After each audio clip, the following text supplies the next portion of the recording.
এদিকে কেউ পালাবেন না। এবার বলেন, যে কথা ধরেছিলাম সেটা কেউ শেষ হয়নি? সেটা কোথায় মনে আছে না খেয়ে বলেছেন আমাদের তো জানা নেই।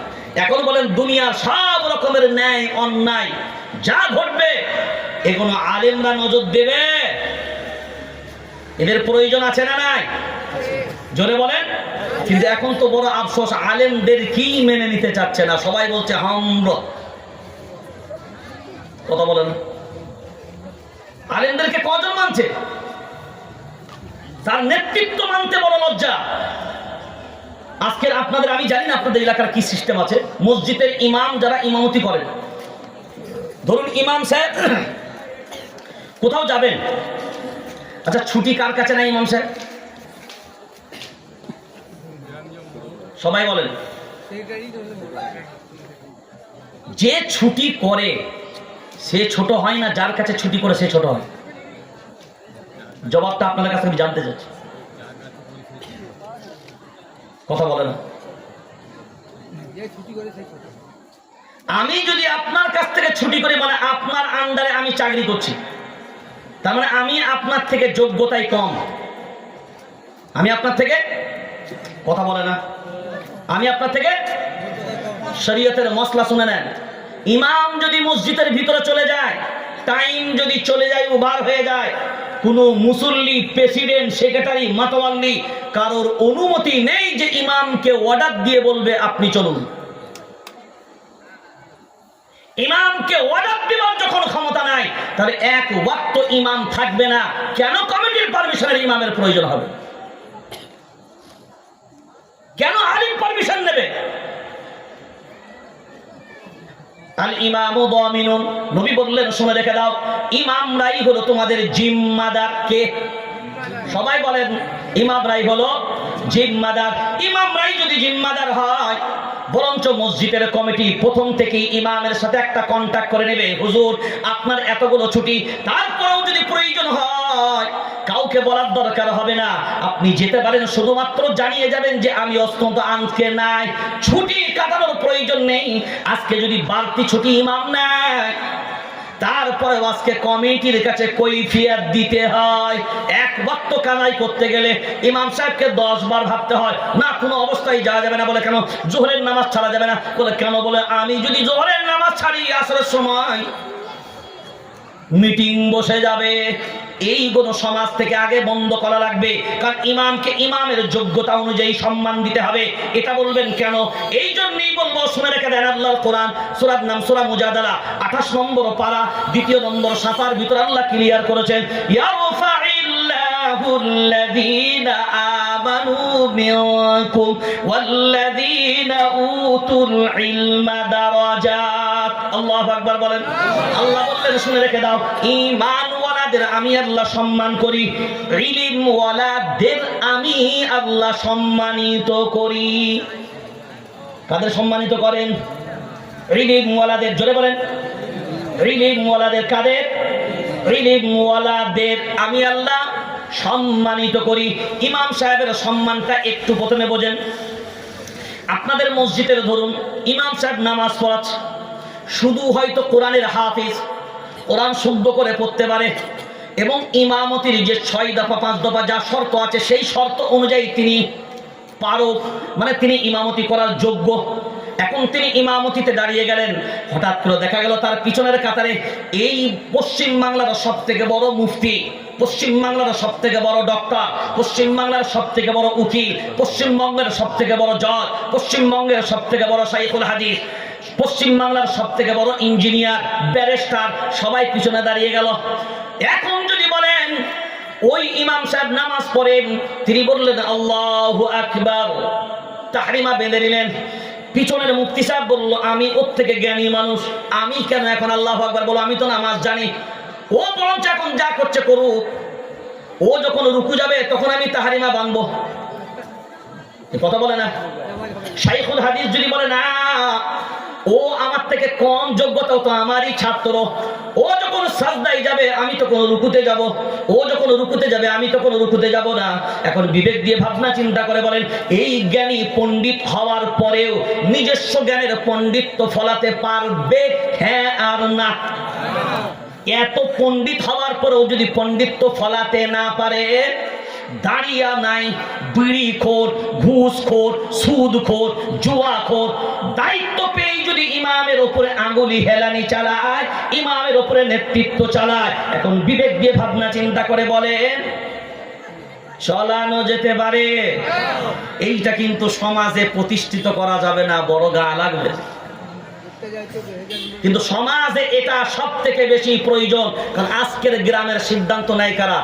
মাতব্বররা। কারা? কথা বলেন, কারা সিদ্ধান্ত নেয়?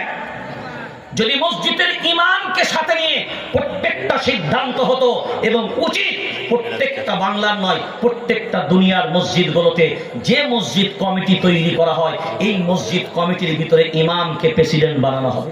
সত্য হওয়া দরকার। ইমামের সভাপতিত্বে প্রত্যেকটা মসজিদের মিটিং চলবে। বলছে ইমামকে যদি মসজিদ কমিটিতে ঢোকানো হয়, তো ইমামের বাঁশটা কি করে দেব? বুঝতে পারেন কথা? আমরা এইদিকে বলছি আল ইমামু দামিনুন, নবী মানি, হাদিস মানি। তো আল ইমামু দামিনুন কথাটা কার? মায়ার নবী মদিনাওয়ালা। আর আপনি যদি বলেন আমার মনোপুত হলো না, আল্লাহ বলছেন আমার ঘোষণাটা কি শুনবি না? ফালা ওয়া রাব্বিকা লা ইউমিনুন হাত্তা ইউহাক্কিমুকা ফীমা শাজারা বাইনাহুম সুম্মা লা ইয়াজিদু ফি আনফুসিহিম হারাজাম মিম্মা কাদাইতা ওয়া ইউসাল্লিমু তাসলিমা। আমি আল্লাহ জানাচ্ছি, শুনে রেখে দাও, আমার নবীর সিদ্ধান্ত, বাংলাটা সবাই বলেন, আমার নবীর সিদ্ধান্ত নির্দ্বিধায়, এই ভাষাটা বলেন, নির্দ্বিধায় মেনে যদি না, মানতে যদি না পারো, মানতে যদি না পারো, জোরে বলেন, মানতে যদি না পারো, প্রকৃত মুমিন হবে না। বলো, প্রকৃত মুমিন হবে? কার কথা? পাবেন কোথায়? পঞ্চম নম্বর পারা, 7ম নম্বর সাফা, সূরার নাম সূরা নিসা। খোঁজ করুন, তালাশ করুন, আপনাকে জবাব কোরআন দিয়ে দেবে। এরপরে নবীর কথা মানবেন কেন? ওই যে কোরআনের প্রত্যেকটা কথাই কার? মনে আছে না? ভুলে গেছেন? তাহলে এই কথাটা কার? এবার আর একটা দলিল যদি নিয়ে নেন, এর সাথে মজবুত হয়ে যাবে। একটা দলিলই যথেষ্ট। আল্লাহ সূরা হাশরের ভিতরে বললেন, মা আতাকুমুর রাসূল ফাখুযুহু ওয়া মা নাহাকুম আনহু ফান্তাহু। নবী যা দেন তোমরা তা গ্রহণ করে নাও, নবী যা নিষেধ করেন তার থেকে তোমরা নিজেদেরকে বিরত করে। এটা কার কথা? তো আল ইমামু দামিনুন, এটা নবী বলেছেন না অন্য কেউ? জোরে বলেন, আরে জোরে বলেন। নবী বলেছেন। এখন এটা যে নবী বললেন যে ইমামরা তোমাদের জিম্মাদার, এখন বলেন আমরা জিম্মাদার বানাবো কাদের? জোরে বলেন। গ্রামের প্রত্যেকটা সামাজিক কাজ ইমামের নেতৃত্বে হওয়া প্রয়োজন। গ্রামের প্রত্যেকটা মীমাংসা ইমামের নেতৃত্বে হওয়া প্রয়োজন। ইমামের আরেকটা মর্যাদার দিক আপনার জানা দরকার। সূরার নাম সূরা বনী ইসরাঈল, 15 নম্বর পারা, 8 নম্বর সাফা। ইয়াউমা নাদউ কুল্লা উনাসিন বিইমামিহিম। কিয়ামতের ময়দানে সব মানুষগুলো উঠবে তাদের ইমামদের সাথে। আর একটা কথা আপনাকে ভালো করে জানা দরকার, আমার আপনার সকলের জাতির পিতার নাম কি? ইব্রাহিম আলাইহিস সালাম। কি নাম? ইব্রাহিম আলাইহিস সালাম। ইব্রাহিম আলাইহিস সালাম ইনি হলেন জাতির পিতা। এইটা আল্লাহ ঘোষণা করলেন। তাহলে ইব্রাহিম আলাইহিস সালাম জাতির পিতা। মিল্লাতা আবিকুম ইব্রাহিম হুয়া সাম্মাকুমুল মুসলিমিন। মিল্লাতের পিতা যদি ইব্রাহিম আলাইহিস সালাম হয়, আল্লাহ নিজে বললেন কোরআনুল কারীম। এবার শুনে নেন, ইব্রাহিম আলাইহিস সালাম একদিক দিয়ে নবী, একদিক দিয়ে নবী, একদিক দিয়ে হলেন খলিলুল্লাহ, লাকাব পেয়ে গেলেন আল্লাহর বন্ধু। অন্যদিকে হলো কি, ইব্রাহিম আলাইহিস সালাম জাতির পিতার লাকাবটাও পেয়ে গেলেন। জাতির পিতার লাকাব পেলেন, সমগ্র মুসলিম জাহানের পিতা হলেন ইব্রাহিম আলাইহিস সালাম। এই জন্যই কারো ইব্রাহিম আলাইহিস সালাম হলেন সর্বপ্রথম মুরব্বী সারা দুনিয়ার জমিনে। ইব্রাহিম আলাইহিস সালামের পূর্বে কোনো মানুষের চুল দাড়ি পাকে নাই। প্রথম মুরব্বী হলো ইব্রাহিম আলাইহিস সালাম। তিনি হলেন জাতির পিতা, তিনি নবী হলেন, জাতির পিতা হলেন, খলিলুল্লাহ উপাধি পেলেন। তারপরেও বলছেন আল্লাহ, ওয়া ইযিবতালা ইব্রাহিম রাব্বুহু বিকালিমাতিন ফাতাম্মাহুন ক্বালা ইন্নী জাইলুকা লিন-নাসি ইমামা। আয় আল্লাহ নবী বানিয়েছেন আলহামদুলিল্লাহ, আয় আল্লাহ খলিলুল্লাহ বানিয়েছেন আলহামদুলিল্লাহ, আয় আল্লাহ জাতির পিতার লাকাব দিয়েছেন আলহামদুলিল্লাহ। আয় আল্লাহ তারপরে আপনার কাছে ফরিয়াদ করি, আয় আল্লাহ আমাকে ইমাম বানিয়ে দেন। সুবহানাল্লাহ। 3 দিন পরে মাসি ঘরে গিয়ে বলবেন, জোরে বলেন। মায়ার নবী মদিনাওয়ালা, সারা দুনিয়ার সবাই জানেন তার মতন মানুষ আর আল্লাহ কাউকে পাঠিয়েছেন না, আগামীতে পাঠাবেন। এবার ভাবনা চিন্তা করে দেখেন, সবাই আমরা কম বেশি জানি দুনিয়াতে আল্লাহ নবী পাঠিয়েছেন, সময় উপযোগী হিসাবে পাঠিয়েছেন। একত্রে সব নবী আসে নাই। এখন ভাবনা চিন্তা করে দেখেন, আল্লাহ বাইতুল্লাহ থেকে আবার মায়ার নবী মদিনাওয়ালাকে মিরাজের জন্য যখন নির্ধারণ করলেন, বাইতুল্লাহ থেকেই তো মিরাজ করাতে পারতেন, উর্দু জগতে আল্লাহ উঠিয়ে নিতে পারতেন। বাইতুল্লাহতে আল্লাহ উঠালেন ঠিক কথায়, কিন্তু ওখান থেকে মিরাজ ঘটানো হলো না। মায়ার নবী মদিনাওয়ালাকে নিয়ে আসলেন মসজিদুল আকসায়। মসজিদুল আকসায় এই জন্যই আনলেন, দুনিয়ার জমিনের সব নবীদেরকে আল্লাহ মসজিদুল আকসায় একত্রিত করে রাখলেন। সব একত্রিত অবস্থায় মসজিদুল আকসায় জামাতবদ্ধ।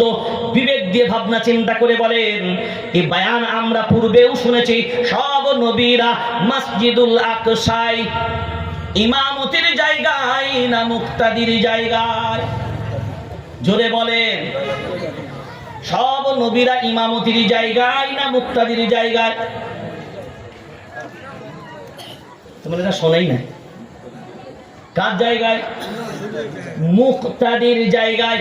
আদম আলাইহিস সালাম থেকে নিয়ে ঈসা আলাইহিস সালাম পর্যন্ত যত নবী পয়গম্বর আল্লাহ দুনিয়ায় পাঠিয়েছিলেন আল্লাহর গোলাম, সব মুক্তাদির জায়গায় কাতারবদ্ধভাবে দাঁড়ানো, ইমামতির জায়গাটা ফাঁকা। শুধু কাতারে বাকি আছেন মায়ার নবী মদিনাওয়ালা একা। আল্লাহ বলেন, আজকে আমি মেরাজ তো আমার রাসূলের করাবো ঠিক কথা, সব নবীদেরকে মুক্তাদির কাতারে দাঁড় করিয়ে দিলাম। সব নবীদের নবী সরকারে দু আলম,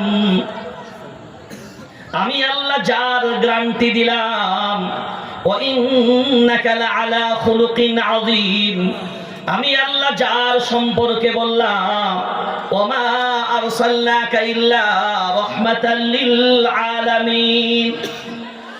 সব দিলাম, কিন্তু দুনিয়ার সব নবীদেরকে মুক্তাদি বানিয়ে আমার রাসূলকে আজ আমি ইমাম বানিয়ে দিলাম। নারে তাকবীর, নারে তাকবীর, নারে সালাত। একবারও ভাববেন না ইমামের মর্যাদা কি? আজ আমাদের সব থেকে অসম্মানের জায়গাটা হলো ইমামতির জায়গা। রাগ করেন না, ইমাম যদি একটু ভালো পড়ে তাও গায়ে জ্বালা দেবে। ইমাম যদি একটু ভালো খেয়ে স্বাস্থ্যটা ফিটফাট করে, বলে ইমাম খালি খাচ্ছে, হারাগারা গত করছে। যদি ভালো পোশাক পরে তাও নজরে পড়ে। যদি পোশাকটা একটু কমজোর হয় তো বলে ভিখারি বাচ্চার মতন ঘুরে বেড়াচ্ছে, যাবো কোন দিকে?